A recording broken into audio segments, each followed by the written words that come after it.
రామ్ చరణ్ పెద్ది సినిమాకు Telangana single screen థియేటర్లలో కష్టాలు తప్పేలా లేవు.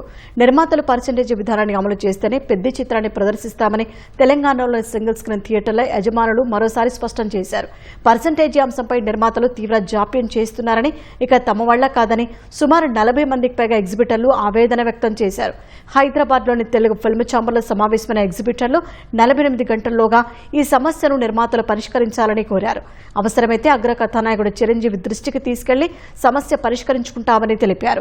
ఈ నేపథ్యంలో నైజాంలో పెద్ది ప్రదర్శనలు, టికెట్ ధరల పెంపుపై సందిగ్ధత కొనసాగుతోంది. పర్సంటేజ్ సిస్టమ్ అయితేనే ఆడతాము. ఏ సినిమా అయినా ఇప్పటిసంది, అది పెద్ద అయినా ఇంకేదైనా అది అందరి దిక్కేళ్ళి చెప్పమంటే నేను చెప్తున్నా. అది వాళ్ళు ఏం పర్సంటేజ్ ఇస్తారా కూర్చొని మాట్లాడుకుందాం. బట్ దీనికి పెద్ద ఇష్యూ చేయకండి, వీడికి క్లోజ్ చేయండి. పెద్ద సినిమా మంచి రిలీజ్ కానివ్వండి. Andhra and Telangana was known for best theatres in the country. ఎక్కడి నుంచి ఏడికి వస్తున్నామో చూడండి.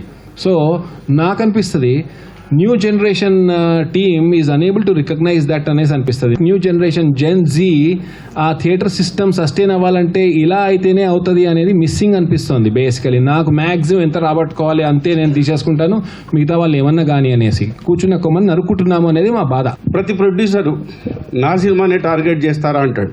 తప్పండి. ఒక డేట్ పెట్టాం, 36 డేట్లు మార్చాం. ఎందుకోసం? మనందరం కలిసి ఉండాలని. మీరు సినిమాలు తీయాలి, మేము ఆడాలి. మన ఇద్దరి మధ్య ఉన్న బంధం అటువంటిది. మరి మా సింగిల్ థియేటర్ల షేర్లు వస్తలేవా? యావత్ భారతదేశంలో పర్సంటేజ్ ఉంది, ఆంధ్ర తెలంగాణలోనే లేదు. ఆంధ్ర వాళ్ళు కన్సిడర్ చేసి ఇస్తున్నారు, తెలంగాణలో ఇస్తలేరు. ఎందుకని? మల్టీప్లెక్స్కి ఇస్తున్నారు. మల్టీప్లెక్స్ థియేటర్ కానీ ఇది థియేటర్ కదా.